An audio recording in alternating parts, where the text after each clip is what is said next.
ব্যাপক ধরপাকড় ও আটকের জেরে রাজধানী ইসলামাবাদে গত প্রায় ৩ দিন ধরে চলা ব্যাপক বিক্ষোভ ও প্রতিবাদ কর্মসূচি প্রত্যাহার করে নিয়েছে পাকিস্তানের প্রধান বিরোধী দল পাকিস্তান তেহরিকে ইনসাফ।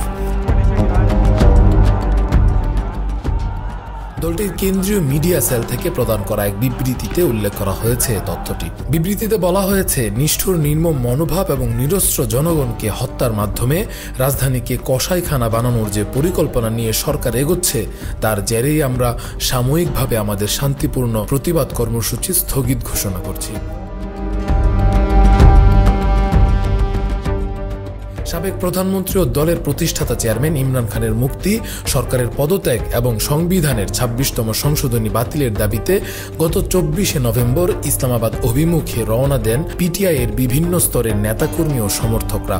মঙ্গলবার তারা ইসলামাবাদের গুরুত্বপূর্ণ এলাকা ডি চকে এসে পৌঁছে বিক্ষোভ প্রতিবাদ শুরু করে।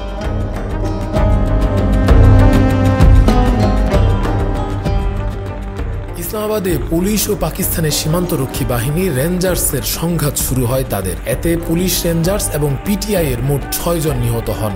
পরিস্থিতি নিয়ন্ত্রণে রাখতে অবশ্য আগে থেকে রাজধানীতে সেনা মোতায়েন করেছিল সরকার। পিটিআই এর যে কোনো কর্মী সমর্থককে দেখামাত্র গুলি করার নির্দেশও দেওয়া হয়েছিল, তবে সেনাবাহিনী গুলি চালিয়েছে এমন সংবাদ পাওয়া যায়নি।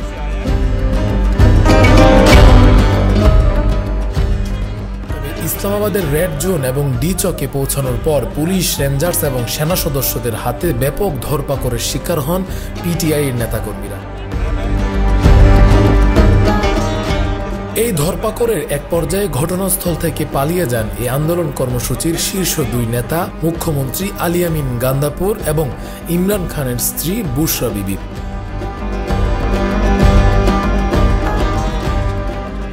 রাতে এক বার্তায় পাকিস্তানের প্রধানমন্ত্রী শেহবাজ শরীফের রাজনৈতিক উপদেষ্টা রানা সানাউল্লাহ জানান, ইসলামাবাদের বিক্ষোভ কর্মসূচি থেকে পিটিআই এর ৫ শতাধিক নেতাকর্মীকে আটক করা হয়েছে।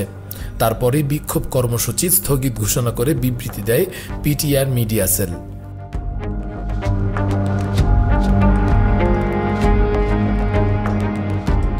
এছাড়াও দিনভর সহিংসতা ও বিশৃঙ্খল দৃশ্যের মধ্যে শত শত ব্যক্তিকে গ্রেফতার করা হয়েছে। পাকিস্তানের স্থানীয় মিডিয়ার বরাত দিয়ে বুধবার এক প্রতিবেদনে এই তথ্য জানিয়েছে বার্তা সংস্থা রয়টার্স।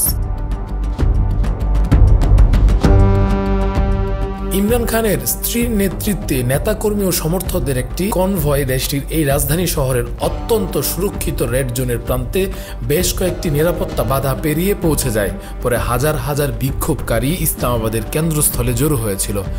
ইসলামাবাদের রেড জোন এলাকাটি পাকিস্তানের শক্তিশালী সেনাবাহিনীর সদস্যদের মাধ্যমে সুরক্ষিত এবং এখানে পার্লামেন্টের পাশাপাশি বিদেশি মিশন সহ দেশের সবচেয়ে গুরুত্বপূর্ণ অফিস এবং ভবন রয়েছে।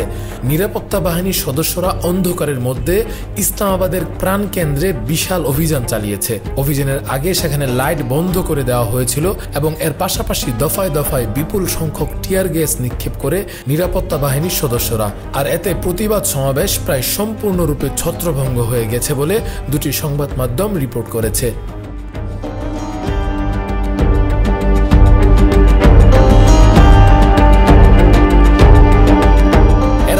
দাবি আদায় না হওয়া পর্যন্ত কর্মী সমর্থকদের শেষ পর্যন্ত লড়াই করে যাওয়ার আহ্বান জানিয়েছেন সাবেক প্রধানমন্ত্রী ইমরান খান।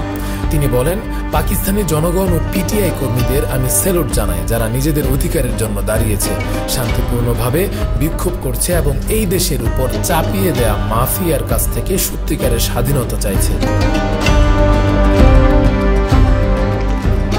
নিজের বার্তা পরিষ্কার জানিয়ে ইমরান আরও বলেছিলেন, শেষ বল পর্যন্ত লড়াই করুন, আমাদের দাবি সম্পূর্ণ পূরণ না হওয়া পর্যন্ত আমরা পেছনে ফিরব না। কিন্তু ব্যাপক ধরপাকড় ও আটকের জেরে রাজধানী ইসলামাবাদে গত প্রায় ৩ দিন ধরে চলা ব্যাপক বিক্ষোভ ও প্রতিবাদ কর্মসূচি প্রত্যাহার করে নিয়েছে পাকিস্তানের প্রধান বিরোধী দল পাকিস্তান তেহরিকে ইনসাফ। দলটির কেন্দ্রীয় মিডিয়া সেল থেকে প্রদান করা এক বিবৃতিতে উল্লেখ করা হয়েছে এই তথ্যটি। Rakibul Islam Rais, face the people, desk report.